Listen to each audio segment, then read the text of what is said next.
People often ask me, what is it like to have two prairie dogs living in your house? I always laugh and say, it's like living with two Disney characters, except you're constantly preparing for trouble. Every morning, Pablo and Pedro make us laugh.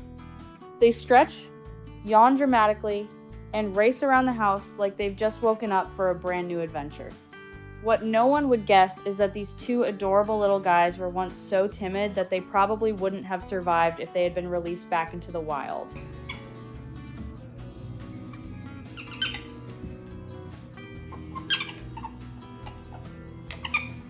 I found Pablo and Pedro through a pet rehoming website. There wasn't much information about their past. I assumed they had been kept as pets and then rehomed for some reason. When I met them for the first time, they were tiny, curled up in a corner, and terrified whenever anyone came near them.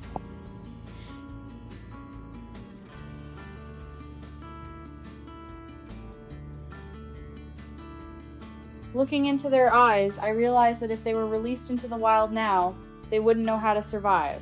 They had become too dependent on humans. That's when I made a decision. If I was going to bring them home, I was going to be responsible for them for the rest of their lives.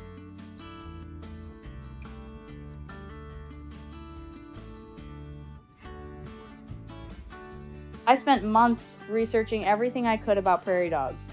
I read every article I could find, watched countless videos, talked to experienced owners, and tried to prepare as thoroughly as possible.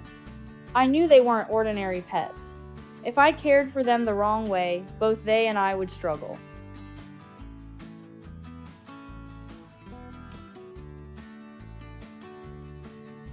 During the first few weeks, Pablo and Pedro trusted no one. They jumped at every little sound. If I took a step toward them, they immediately ran back into their corner. I didn't force them to interact with me. Instead, I spent hours simply sitting in the room with them. Some nights, I even slept there so they could slowly get used to my presence.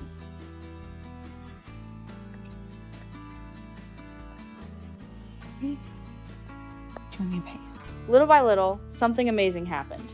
Pablo was the first to gather enough courage to come out of hiding. At first, it was only for a few seconds, then a few minutes. Then he started coming closer to me every day.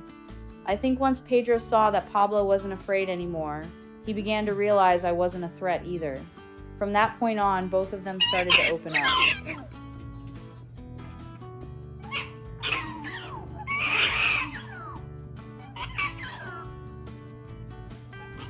But even then, I had no idea how much my life was about to change. Within a few months, Pablo and Pedro went from being frightened little animals to becoming the clingiest creatures I had ever met. They didn't just want to be near me, they wanted to be on me. He's been so confident.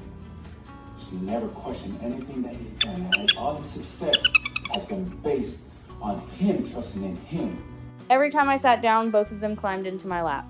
If I lay on the couch watching TV, they tried to curl up on my chest or shoulder. Lying next to me wasn't enough. They always wanted to feel that they were touching me somehow.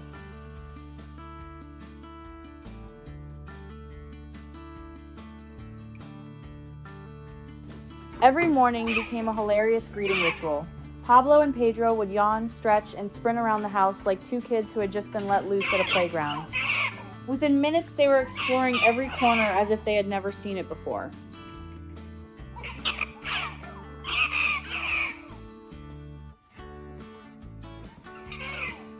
And of course, wherever these two brothers went, trouble followed. They worked together like a professional team. If Pablo managed to squeeze into some forbidden spot, Pedro was usually right behind him a few seconds later. More than once, I opened a laundry basket and found both of them curled up inside, sleeping like they had discovered the greatest nest in the world.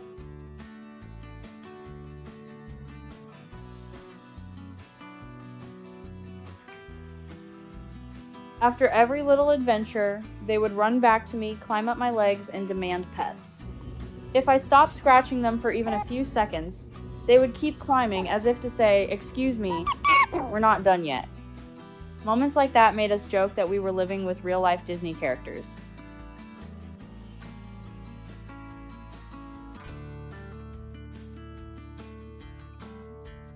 Even so, the two brothers have completely different personalities. Pablo is like a toddler who refuses to grow up.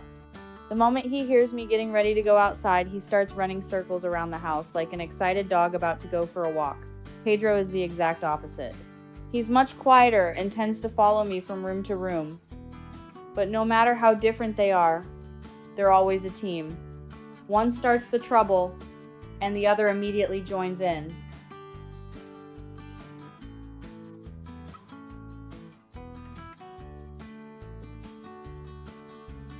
What I love most about Pablo and Pedro isn't the chaos. It's the happiness they bring into our home every single day.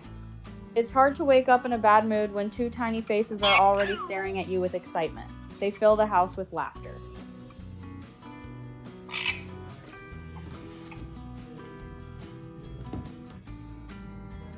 But if anyone asks me whether prairie dogs are the right pets for everyone, my answer is always no. They are still wild animals. They require a tremendous amount of time, knowledge, and patience. They are not pets people should choose simply because they saw a cute video online. Deep down inside, you're questioning yourself.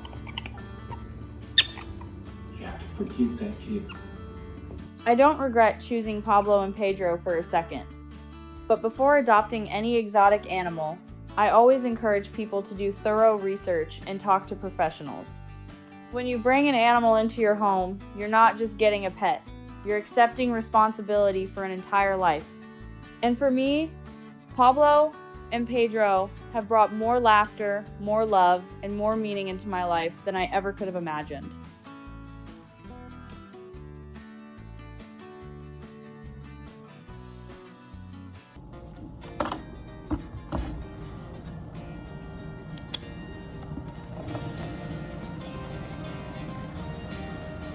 People often say wild animals will always avoid humans.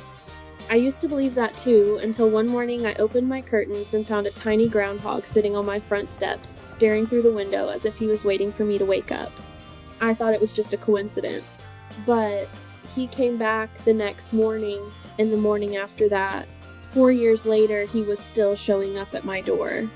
What I never expected was that one day, this little groundhog would bring a new friend and eventually his own family to meet me.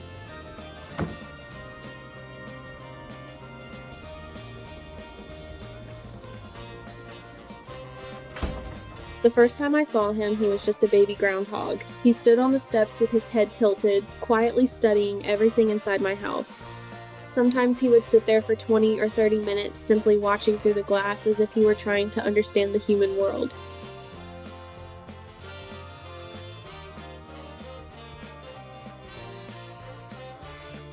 At first, I stayed inside and watched from a distance. I was afraid that if I opened the door too soon, I would scare him away forever. But to my surprise, he came back every single day. Somehow, his curiosity was stronger than his fear.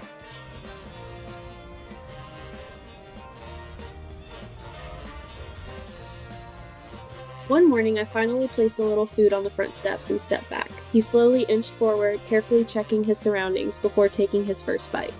That simple moment became the beginning of a routine neither of us ever expected.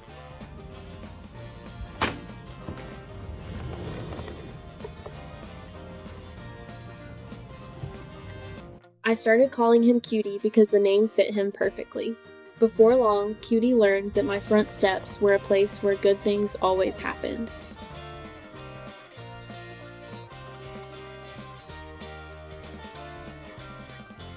From then on, almost every morning I would open the curtains and find Cutie already waiting outside. Some days he arrived before I even woke up, patiently sitting there as if he knew I would eventually appear.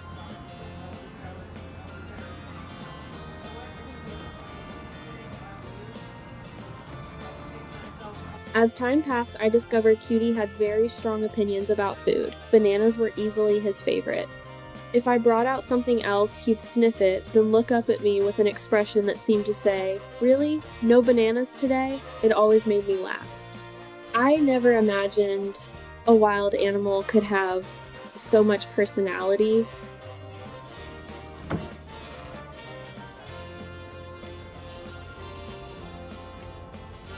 Day by day, Cutie quietly became part of my life. We never touched, I never tried to tame him. We simply shared a few peaceful moments every morning, and somehow a friendship grew between us.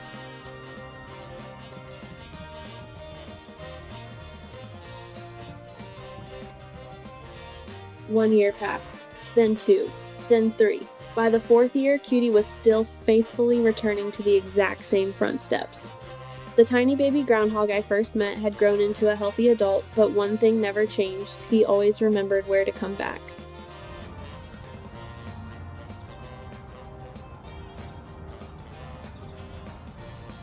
Then one day I noticed another groundhog standing at the edge of my yard. He stayed much farther away, clearly nervous and unsure. Unlike Cutie, he wasn't ready to come close. Cutie.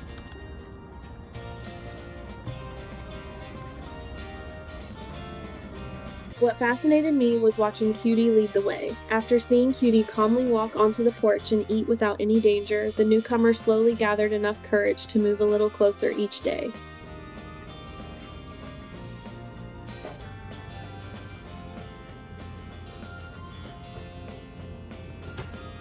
I eventually named him Dustin. Watching Dustin learn by following Cutie's example felt almost like watching an older brother teach a younger one where to find food, safety, and kindness.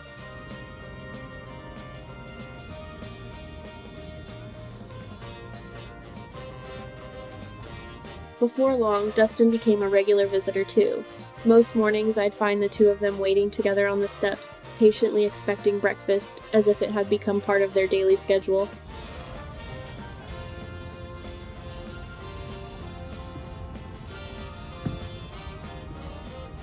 But the biggest surprise was still ahead. Eventually, Cutie found a mate and later became a father.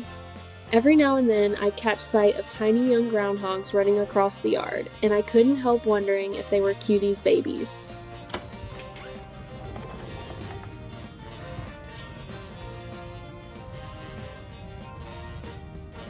Little by little, my backyard became busier than ever. A small wooded area behind my house brought all kinds of wildlife. Chipmunks, wild turkeys, and plenty of other visitors started stopping by. I often joked that my front steps had become a little wildlife restaurant.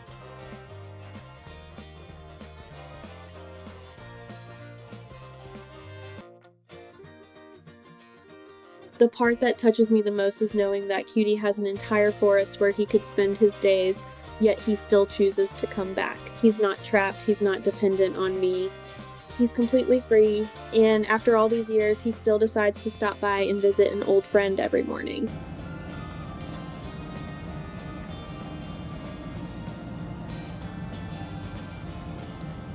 I think that's what makes this story so special. Friendship doesn't always need words or constant closeness. Sometimes it's simply a wild animal remembering the way back, and a person who never stops opening the door with a smile. Every time I see Cutie waiting outside my window, I'm reminded that the strongest bonds aren't built through ownership. They're built through kindness, respect, and the freedom to choose to come back.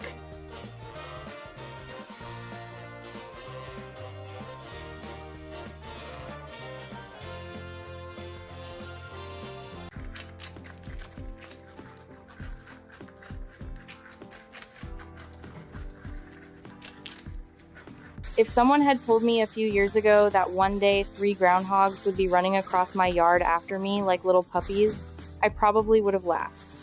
But that is exactly what happens now. The moment Princess, Biggie, and Scar see me, they come running, each one trying to be the first to get close. They are playful, stubborn, and unbelievably picky about their food. But looking at them now, healthy and full of life, it is hard to imagine that all 3 of their lives began in a tiny nest where one baby had already died and their mother was gone.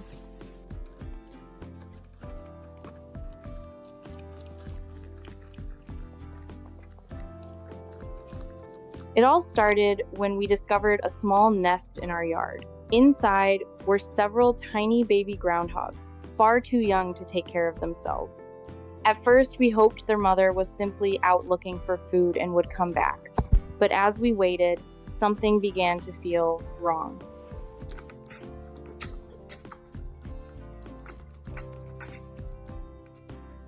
Then we discovered that one of the babies had already died.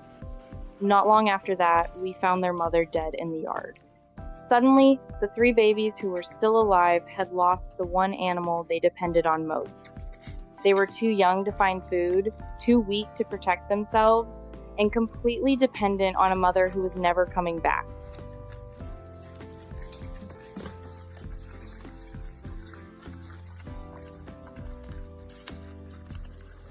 Normally, we would have taken them to a wildlife rehabilitation center, but this was during the COVID pandemic, and none of the nearby facilities were able to take them in. After making call after call, we realized something that honestly scared me. If these 3 tiny animals were going to survive, we were going to have to care for them ourselves.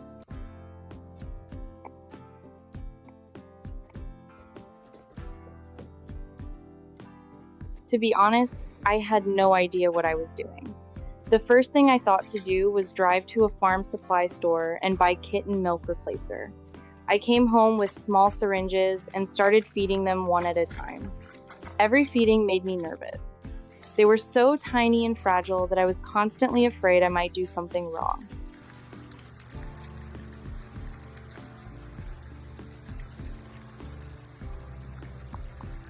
For several weeks, our entire lives revolved around those 3 little groundhogs. We kept track of their feeding schedule, made sure they stayed warm, and constantly wondered whether they would make it through another night. Every little sign of progress felt huge.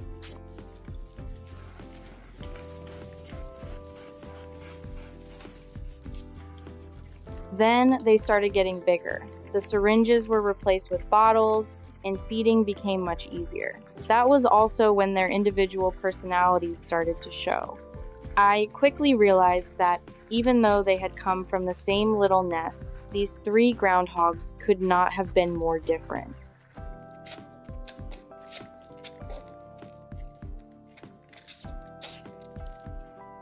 Princess was the only girl, and she seemed to appoint herself the leader almost immediately. She was always the first one to investigate something new. If anything unusual happened, Princess was usually the first to go check it out.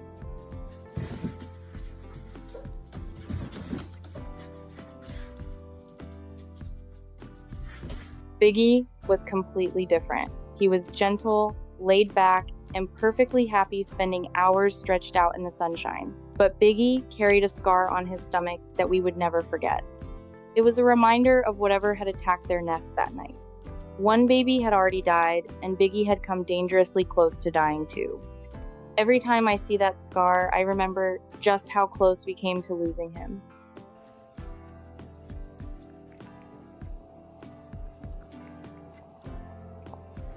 The third one was somewhere in between. He was not as protective as Princess or as relaxed as Biggie. He had his own habits and his own little personality, but somehow the 3 of them balanced each other perfectly.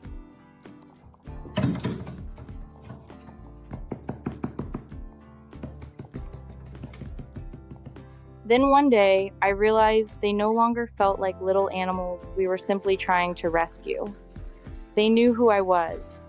They would run toward me when they saw me, and they had even developed some very strong opinions of their own. It turns out groundhogs can be incredibly picky eaters. One day, they might absolutely love a certain vegetable. The next day, they would look at it as if they had never seen it before in their lives.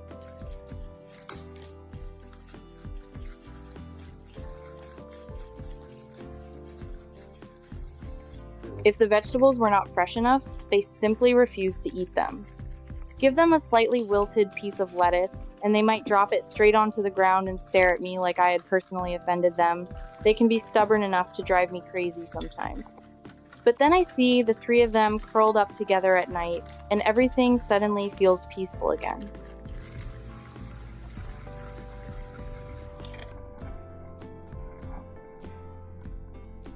They eat together, sleep together, and spend most of their time side by side. Even when food is right in front of them, they rarely fight over it. They simply share whatever is there.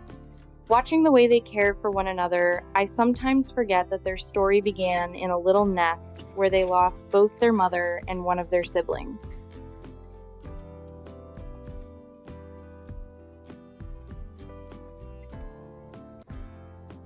But eventually, we learned there was a bigger problem. Because they had been raised by humans from such a young age, the 3 groundhogs no longer responded to the world the way wild groundhogs normally would.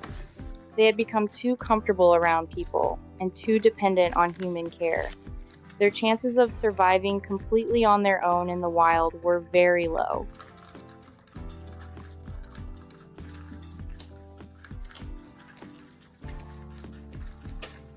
So they stayed. And honestly, I am glad they did. Over the years, Princess, Biggie, and Scar stopped feeling like 3 rescued animals we were simply taking care of. They became part of our family.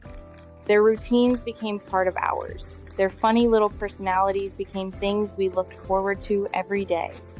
And if one day I walked outside and could no longer hear them running around the yard, I think the whole house would feel strangely quiet. We have simply gotten used to having our 3 little groundhogs around, and I cannot imagine our lives without them.